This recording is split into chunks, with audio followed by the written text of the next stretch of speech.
Hey everyone, so on this episode of Make It with Calvin, I'm going to take you through a little bit of the process of how I create custom buildings for the train layouts that I'm building, or really any projects that you're doing. So let's talk about it.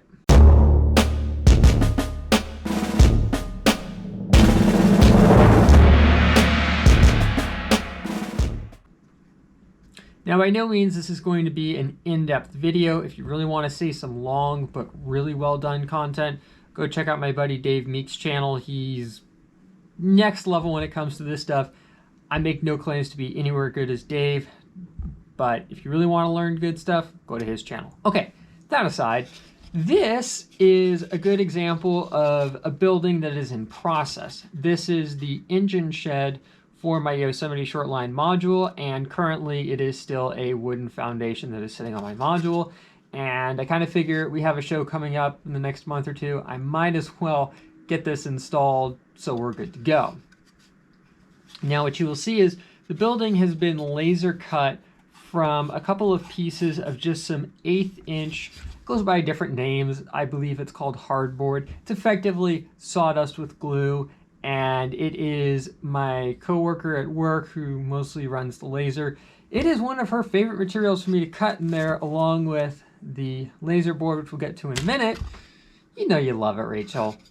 But besides the point, I cannot buy this stuff up in Northern California. It's actually used as underlayment for floors, but it is ridiculously cheap down in Southern California, where my family is at. So when I make my occasional road trips down there to annoy everybody, visit them, I go ahead and I load the heck up on this stuff, and it works pretty good. Now, one thing to keep in mind is, because this is sawdust and glue, I would not recommend using this for an outdoor application. If you did, I would definitely take the time to seal this up very, very well. The main reason why I like it is it's really cheap.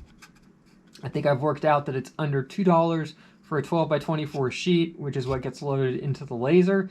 And I can produce a lot of stuff with that $2 piece of wood. The other thing that's nice is, generally speaking, it doesn't have really any warping issues that modeling plywood can have in larger sheets, and it laser cuts clean enough.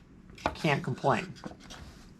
That aside, when it comes to designing the building, I generally will create the rough shape in Fusion 360. I will keep the panels all 1/8 of an inch, which is what the material is, and go from there. But the laser requires its own special process, so I'm going to very quickly cover how to do it, as every laser likes a different file format. But pretty much what I do is I will take and trace out the design, add in the necessary locating tabs, and then double check before I cut everything that everything looks like it's going to fit together. So usually I will have 2 sets of files, one of them just being the rough panel shapes, and the second one's being the actual extruded tab and slot and whatever for the building, just to make sure that there isn't anything that's going to be cutting into the other. I've made that mistake before. Thankfully, this stuff sands easy enough, but it's not very fun. So with that done, I then take it over to the laser, cut it out, and we're done. Now, obviously, you could paint the building like this and call it done, but you will see where the tabs are. I don't know if that bothers anybody or not, but I like to come along and give my buildings a skin, if you will. And in this case, this is the laser board, I believe it's called, material. It's effectively resin impregnated paper or cardstock, depending upon the thickness of it. And the main advantage of this is the fact that it is resin impregnated. Now, a word of warning when you are working with this stuff, it does not like getting wet, kind of a theme here, and it will warp, so I highly recommend using a solvent-based glue to hold this down.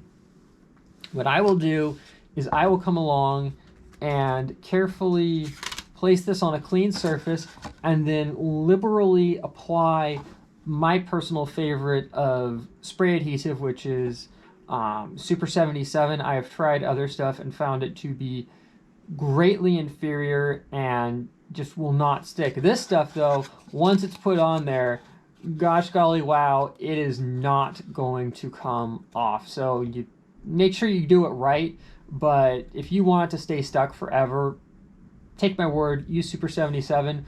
Alternatively, if you wanted to use probably like a contact or rubber cement, you could probably get away with it, but I prefer the ease of just getting a thin layer down. Now, one other thing you will notice on this completed building, well, it's almost completed, is the fact that it does have windows and doors installed. And personally, I try to use, whenever possible, commercially available items. The main reason being is it's just way simpler that way. I understand there are a few times where I might have to laser my own doors out. I don't have a problem with that, but a pack of windows along with the fake glass inserts is a couple of bucks at the most. And the other advantage is, should I ever decide to offer this as a kit, it's very easy for me to either say, hey, here's a prepackaged thing of windows and doors and drop it in there, or say, you know what, these are the ones that you're going to need to purchase. So that kind of sums up how I go about building these buildings. I will probably be featuring this again in the near future, as I'm going to be using a custom tool to create some corrugated roofing on this. And if you guys have any questions about the buildings, any interest in them, please let me know in the comments down below. I will have links to the wood that I use, and hopefully the eBay seller is still selling this material.